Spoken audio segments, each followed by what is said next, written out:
Il lavoro nei campi impegna il contadino in tutte le stagioni dell'anno. Prima che le piogge primaverili appesantiscano la terra, questa viene preparata per la semina.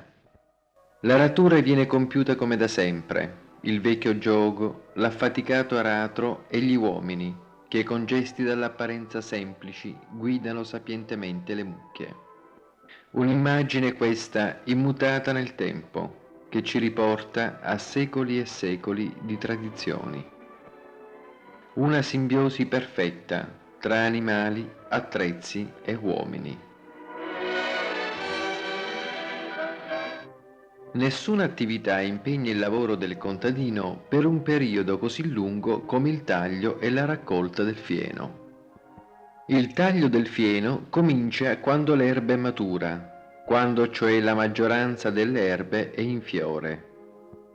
Il falciatore procede ritmicamente, formando alla sua sinistra il cumulo di erba tagliata, che raccolta in covoni sarà fatta essiccare sui prati.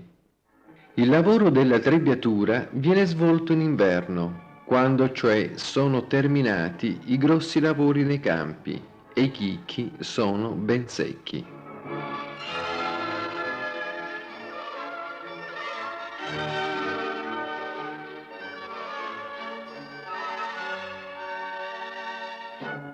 Per liberare il seme dalla pula, e cioè dalla polvere di paglia, si usa il ventilabro a manovella, il quale, fornito di una ruota pale, dalla parte posteriore ne fa uscire la pula, mentre da quella anteriore i chicchi ben puliti.